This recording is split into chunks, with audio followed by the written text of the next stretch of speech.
میرے بھائی، ہر مذہب کے اندر کچھ نہ کچھ سینسٹیو پوائنٹ ہوتا ہے۔ توہین رسالت یہ اسلام کا ایک سینسٹیو پوائنٹ ہے۔ نبی کی شان میں گستاخی، توہین، اہانت، کمنٹ، موکنگ، نبی صلی اللہ علیہ وسلم کی سیرت کو غلط انداز سے پیش کرنا، ازواج مطہرات پر کیڑے نکالنا، یہ کوئی معمولی معاملہ نہیں ہے، نہایت ہی حساس معاملہ ہے یہ، اور اسلامی عمارت پر ایسے شخص کا قتل واجب ہے۔ مشہور قول کے مطابق توبہ بھی قبول نہیں کی جائے گی، اگر معافی بھی مانگے گا تو معافی نہیں دی جائے گی۔ ائمہ اربعہ کا مسلک یہی ہے، امت کا اجماعی معاملہ ہے اور فائنلی رپورٹ ہے، چاہے وہ کافر ہو چاہے وہ مومن ہو، کیونکہ مذاق کرنے کی وجہ سے وہ مرتد ہو چکا ہے، وہ کافر ہو چکا ہے۔ جو آدمی اس کے کفر میں شک کرتا ہے، ایسا بھی شخص کافر مانا جائے گا اور فوراً اس کا قتل واجب ہے بغیر کسی مہلت کے، اور امتی بھی معاف کرنا چاہے نیابتاً نبی کی طرف سے تو معافی نہیں دے سکتی۔ نشے کے اندر بھی اگر کوئی شخص اپنے نبی کو گالی دے رہا ہے تب بھی ایسے شخص کا قتل واجب ہے۔ یہ اتنا بڑا جرم ہے کہ اتنے بڑے انسان جو انسانیت کے درس دینے والے ہیں، جو انسانوں کو زمین میں گاڑ رہے تھے ان کو روکنے والے ہیں، انسانیت کے درس دینے والے ہیں، انسان جانوروں کا حق طے کرنے والے ہیں، ان کو بھی برا کہہ رہا ہے، اس لیے اس کو برداشت نہیں کیا جائے گا۔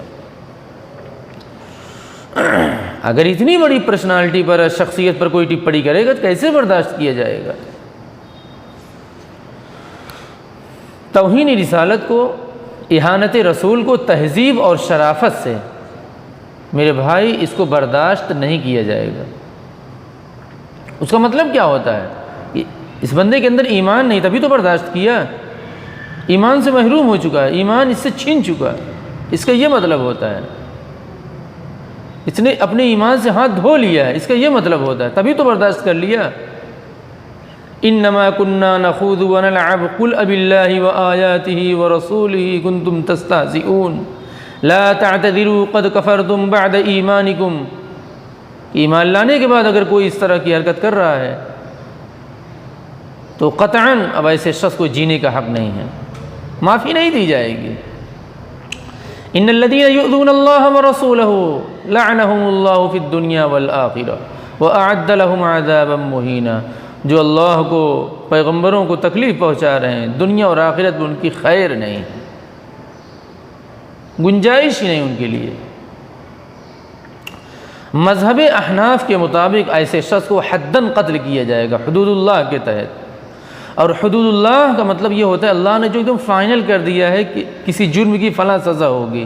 ایک آدمی زنا کر لیا، زنا ثابت بھی ہو گیا، اب اگر توبہ بھی کرے گا تو اس کو معافی نہیں دی جائے گی، کیونکہ وہ حدود اللہ ہے، توبہ سے ساقط ہو ہی نہیں سکتا۔ یعنی دنیا میں تو معافی نہیں ملے گی لیکن آخرت میں توبہ قبول کیا جائے گا، دنیا میں سزا سے نہیں بچ پائے گا۔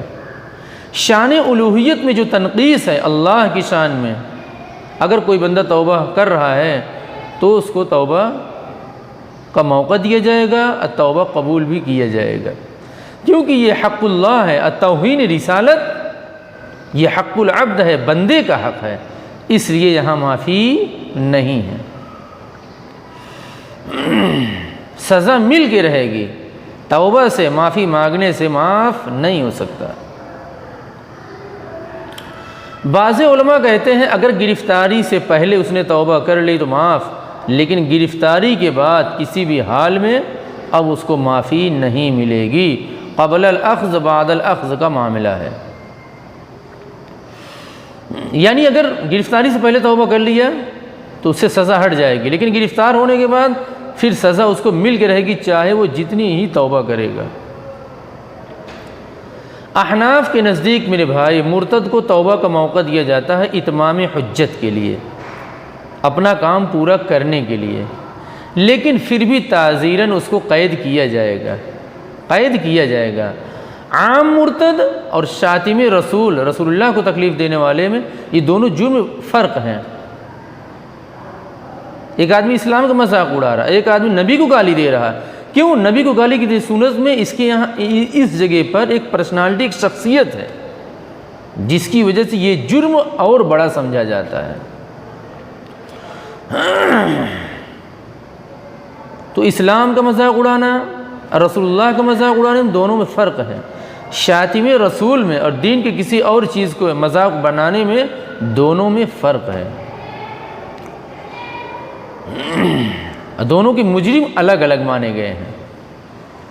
شریعت کے عام حکم کا مذاق الگ چیز ہے کیونکہ اس کے اندر شخصیت نہیں ہے، لیکن رسول اللہ صلی اللہ علیہ وسلم کی شخصیت ہے رسول اکرم کی، اس لیے اس معاملے کو اور زیادہ حساس سمجھا جاتا ہے۔ اور حدیث ہے نا، من سب نبیا فاقتلوہ من سب الانبیاء قتل، جو آدمی کسی بھی نبی کو، چاہے حضرت عیسیٰ کو، حضرت موسیٰ کو گالی دے گا، میں نے ایمان لایا، آمنا باللہ، آمنت باللہ وملائکتہ وکتبہ ورسلہ، تمام رسولوں کا احترام واجب ہے، لیکن کسی بھی نبی کے ساتھ اگر کسی نے بدتمیزی کی، قتل، قتل کیا جائے گا۔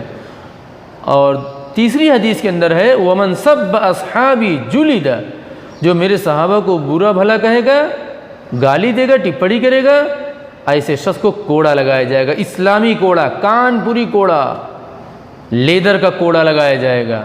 اور آگے کیا ہے، من سب نبیا فاقتلوہ، جو میرے نبی کی گالی دے اس کو قتل کرو، ومن سب اصحابی فاضربوہ، اور جو میرے صحابہ کو برا کرے اس کی کٹائی کرو، چٹائی کرو۔ اور ایک حدیث اور ہے، من سب نبیا من الانبیاء، یعنی نبیوں میں سے کسی نبی کی اگر بدتمیزی کی ہے، اب کیا ہوگا، فاقتلوہ۔ پھر حدیث ہے، ومن سب احدا من اصحابی فعلیہ لعنت اللہ والملائکۃ والناس اجمعین، جو میرے صحابہ میں سے کسی بھی صحابہ کے ساتھ بدتمیزی کرے گا، ایسے شخص کے اوپر اللہ، رسول اللہ، فرشتے، تمام انسانوں کی لعنت۔ اور ایک حدیث ہے، من سب نبیا من الانبیاء، پھر ایک حدیث ہے، من سب احدا من اصحابی فاجلدوہ، ایسے شخص کو کوڑا لگایا جائے گا۔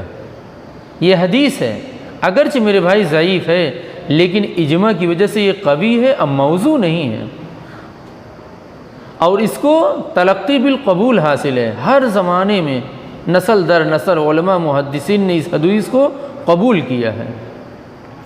کتاب کا حوالہ ہے طبرانی، دارقطنی، مجمع الزوائد، منبع الفوائد، یعنی انہی کتابوں کے اندر یہ موجود ہے۔ نسل در نسل اس کو لوگوں نے قبول کیا ہے، لیکن یہ حدیث صحاح ستہ میں کہیں بھی نہیں ہے۔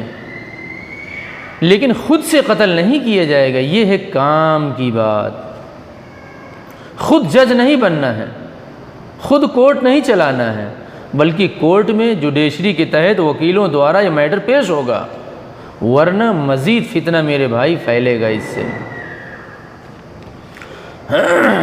گستاخ نبی کو قتل کیا جائے گا، نہ کہ گستاخ صحابہ کو، کیونکہ نبی نے خود پروٹوکول دیا ہے۔ لیکن اگر کسی نے اپنے نبی کے عشق سے سرشار ہو کر، ڈوب کر محبت میں قتل بھی کر دیا ایسے مجرم کو، تو پھر اس کی پھانسی کی سزا نہیں ہوگی، اس کو نہیں قتل کیا جائے گا جو اپنے نبی کی محبت میں سرشار ہو کر کسی مجرم کو قتل کیا ہے۔ گستاخی کرنے والا اگر مسلمان ہے تو وہ مرتد ہو جائے گا مذاق اڑانے کی وجہ سے، اور مرتد کی سزا میرے بھائی قتل ہے۔ اگر کافر ہے تو وہ ججوں کی ثواب دید پر موقوف ہوگا، جج کی ڈسکریشن پر موقوف ہوگا۔ جج اپنے شعور سے کوئی اہم بڑا فیصلہ لے گا جس کے اندر قتل کی بھی گنجائش ہے، اور تعزیراً اس کو قید رکھا جائے گا، لیکن پھر بھی جمہور کے یہاں قتل واجب ہے، اور یہ نہایت ہی سینسٹیو معاملہ ہے جس کی وجہ سے میرے بھائی پوری دنیا کے اندر بوال مچا ہوا ہے۔ اور اس معاملے میں اگر آپ کوئی کتاب دیکھنا چاہتے ہیں تو سب سے بہترین کتاب کا نام ہے الصارم المسلول علی شاتم الرسول، شیخ الاسلام ابن تیمیہ رحمہ اللہ کی کتاب ہے، یعنی ننگی تیز دھار لٹکتی ہوئی تلوار گستاخی کرنے والے کی گردن پر۔ بہرحال یہ معاملہ نہایت ہی حساس معاملہ ہے۔ اسلامی امارت پر کیا واجب ہے، عام مسلمانوں کے اوپر کیا واجب ہے، میں نے تقریباً تمام کے تمام رخ آپ کے سامنے رکھ دیے ہیں۔ جزاک اللہ خیرا۔